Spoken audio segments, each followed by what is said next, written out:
मैं अंजना स्वागत करती हूँ आपके अपने संस्था UGC net JRF with Anjana. आज मैं आपके सामने लेके आ रही हूँ भक्ति काल का ही नामदेव जी के बारे में। कल हमने यहाँ तक पढ़ा था, जो पीवाईक्यूज था मैंने बता दिया था। अब हम इसके आगे का पढ़ेंगे कि इनकी भक्ति के, जो रामदेव जी की भक्ति के चमत्कार हैं, जो भक्तमाल में देखे हैं, उनके बारे में चर्चा रामचंद्र शुक्ल यहाँ करते हैं। जैसे विठोबा की मूर्ति का इनके हाथों दूध पीना, अविंद नागनाथ के मंदिर के, शिव मंदिर के द्वार का इनकी ओर घूम जाना, इनके महात्म्य से यह सिद्ध करता है कि जाति पाति पूछे नहीं कोई, हरि को भजे सो हरि को हुई। तो ये बात इनके मंदिर में सिद्ध करता है। इनके इष्ट सगुनापासना के कुछ पद नीचे दिए गए हैं। सबरी, केवट, सुगति भगवान अवतार की लीला का कीर्तन बड़े प्रेम भाव से किया जाता है। इनके सगुनोपासना के पद हैं। परीक्षा उपयोगी दृष्टिकोण से नेट और जेआरएफ जो विद्यार्थी कर रहे हैं उनके लिए बहुत ज़रूरी है, क्योंकि एक पद आने के बाद आपका आपकी बारी इस तरह से ये गीतों को लेके क्रम आ चुका है, तो ध्यान दीजिएगा। अवरीस को दियो अभय पद, राज विभीषण अधिक करियो, नवनिधि ठाकुर दई सुदमहि, ध्रुव जो अटल अजहु न टरियो, भकत हेत मारियो हरिनाकुश, निरसिंह रूप है देह धरियो, नामा कहे भगति बस केशव, अजहु बलि के द्वार खरो। नामदेव की शगुनोपासना के भक्ति के पद हैं ये। दशरथ राय नंद राजा मेरा रामचंद्र, प्रणवे नामो तत्व रस अमृत पीजे। फिर ये धनी धनी तो आपका पूछा गया है, सरल भी है। ये भी नामदेव जी के सगुनोपासना के पद के हैं। धनी धनी मेघा रोमावली, धनी धनी कृष्ण ओढ़े कावली, धनी धनी तो माता देव की जिस गृह रमैया कवलापति, धनी धनी वन खंड वृंदावन, जहाँ खेले श्री नारायण, बेनु बजावे गोधन चारे, और नामे को स्वामी आनंद कर। यह तो नामदेव की व्यक्तोपासना हुई, हृदय प्रेरित रचना। ये सब नामदेव की शगुनोपासना हृदय प्रेरित रचना हुई। आगे गुरु द्वारा सीखे गए उद्धरणी, जो उन्होंने गुरु से विशोबा खेचर निर्गुण कनफटे नाथपंथी से जो दीक्षा ली थी, उनकी रचनाओं के बारे में, उनके कुछ दोहों के बारे में यहाँ चर्चा करते हैं। जो कि ये तो आपका पीवाईक्यू है। माई ना होते बाप ना होते, कर्म ना होते काया, हम नहीं होते तुम नहीं होते, कौन कहाँ ते आया, चंद नहीं होता सूर नहीं होता, पवन ही पवन मिलाया, शास्त्र नहीं होता वेद ना होता, कर्म कहाँ ते आया। फिर आपका पांडे तुम्हारी गायत्री लांघे का खेत खाती थी, लेके ठेंगरा टंगरी तारे, लंगत लंगत आती थी, पांडे तुम्हारा महादेव धोल, बलद चढ़ा आवत देखा था, पांडे तुम्हारा रामचंद्र सो भी आवत देखा था, रावण शेती सरबर होई, घर के जोय गवाई थी, हिंदू अंधा तुर्की काना, दुओते ज्ञानी श्याना। फिर ये जो पद है, हिंदू पूजे देहरा, मुसलमान रशीद, नामा कोई सोइया, जह देहरा नाम मस्जिद। सगुनोपासिक भक्त भगवान के शगुन और निर्गुण दोनों रूप मानता है। भक्ति के लिए शगुन ही स्वरूप स्वीकार करता है, निर्गुण के लिए ज्ञान मार्गियों को छोड़ देता है। सब सुगुना मार्गी भक्त का व्यक्त के रूप के साथ साथ अव्यक्त निर्विशेष का भी निर्देश करते आए हैं, जो बोधगम में नहीं। वे अव्यक्त के और संकेत भर करते हैं और वे विवरण में प्रवृत्त नहीं होते। नामदेव क्यों प्रवृत्त हुए ये भी बताया जा चुका है। ये आचार्य रामचंद्र शुक्ल जी अपनी बात यहाँ पे रख रहे हैं कि नामदेव क्यों प्रवृत्त हुए, इस बारे में बात रख रहे हैं। देखिए, अब नामदेव की रचनाओं से बात दिखाई देती है कि सगुन पदों की भाषा ब्रज, परंपरागत काव्य भाषा, निर्गुण वाणी की भाषा, नाथपंथियों द्वारा गृहीत बोलिए सधुकड़ी भाषा। तो आपकी शगुन पदों की भाषा क्या है? ब्रज भाषा है। और निर्गुण नाथपंथियों की खड़ी बोली सधुकड़ी भाषा। नामदेव की रचना के आधार पर कहा जाता है कि निर्गुण मन के मार्ग निकाले हुए नाथपंथ के योगी नामदेव ही थे और निर्गुण और निर्दिष्ट प्रवर्तक कबीरदास थे। देखिए, ये सब पीवाईक्यूज है। ये यहाँ से यहाँ तक जो मैंने इंपॉर्टेंट लगाया, सब कुछ मैंने हाईलाइट कर दिया है, क्योंकि यहाँ से यहाँ तक ही कितने सारे प्रश्न आपके पूछे गए हैं। पहला तो प्रश्न आपका यहीं पे बनता है कि निर्गुण पंथ के लिए मार्ग निकालने वाले नाथपंथ के योगी कौन थे? तो नामदेव थे। और निर्दिष्ट प्रवर्तक कौन थे? तो कबीरदास थे। एक और स्वामी रामानंद जी के शिष्य होकर भारतीय अद्वैतवाद ने स्थूल बातें ग्रहण की, दूसरी ओर योगियों और सूफी फकीरों के संस्कार भी प्राप्त किए। वैष्णवों से उन्होंने क्या लिया था? अहिंसा और प्रकृतिवाद लिया था। तो यहाँ पे कबीर दास जी का चर्चा करते हैं वो कि वहाँ पे मैंने लिखा भी है, कबीरदास जी का ही चर्चा करते हैं कि इन्होंने एक और रामदेव जी के शिष्य होकर अद्वैतवाद से कुछ स्थूल बातें ग्रहण की।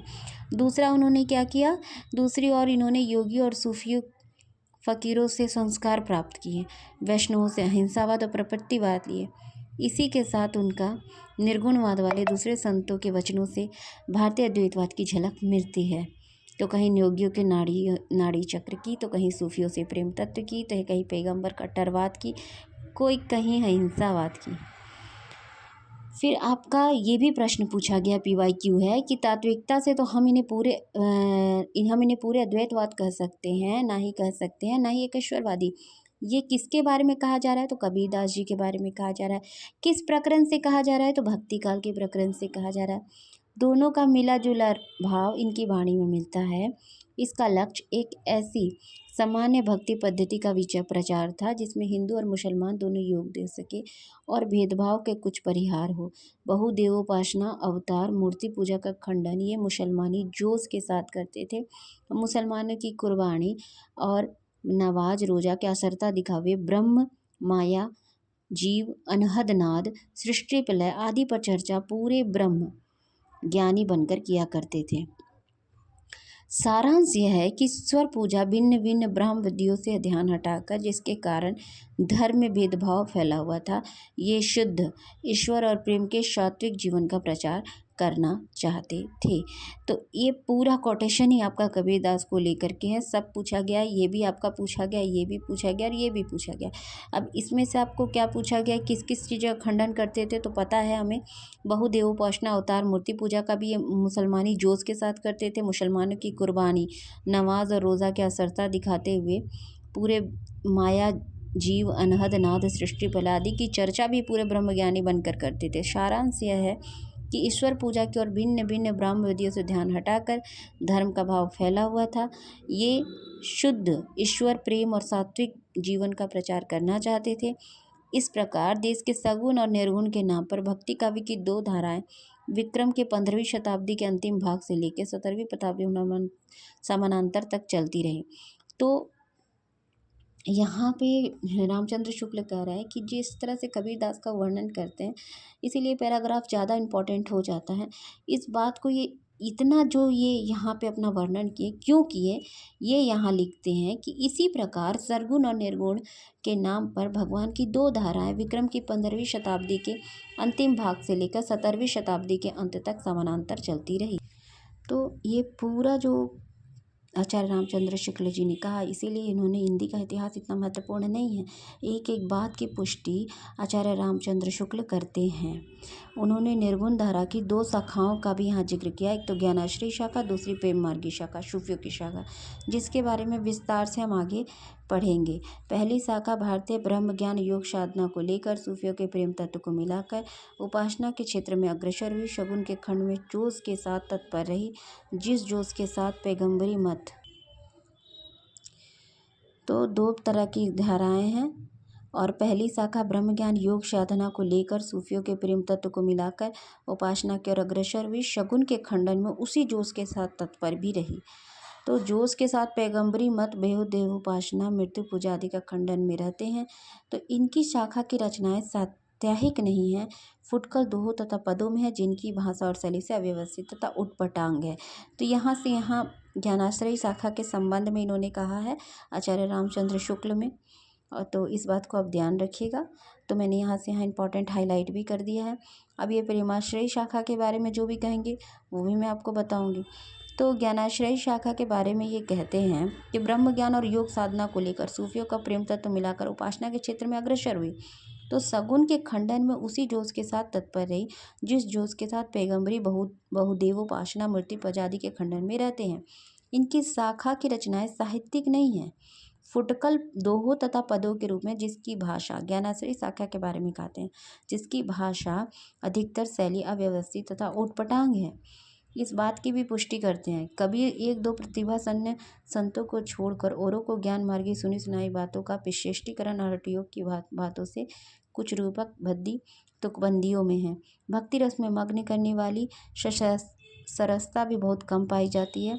बात यह है कि इस पंथ का प्रभाव शिष्ट और शिक्षित जनता पर ही नहीं पड़ा, बल्कि क्योंकि उसके लिए इस पंथ पे कोई नई बात नहीं थी, ना ही आकर्षण। संस्कृत बुद्धि, संस्कृत हृदय और संस्कृत वाणी की शाखा नहीं हो पाया, और जो शिक्षित समाज को अपनी ओर आकर्षित नहीं करता, वह अशिक्षित और निम्न श्रेणी की जनता पर संत महात्माओं का बड़ा भारी उपकार है। उच्च विषयों पर कुछ आभास देकर, आचरण की शुद्धता पर जोर देकर, आडंबरों का तिरस्कार करके, आत्मगौरव का भाव उत्पन्न करके इसके ऊपर जताने का सतुल्य प्रदान किया। पाश्चात्यों ने इन्हें धर्म सुधारक की उपाधि दी है, इसी बात को ध्यान में रखकर।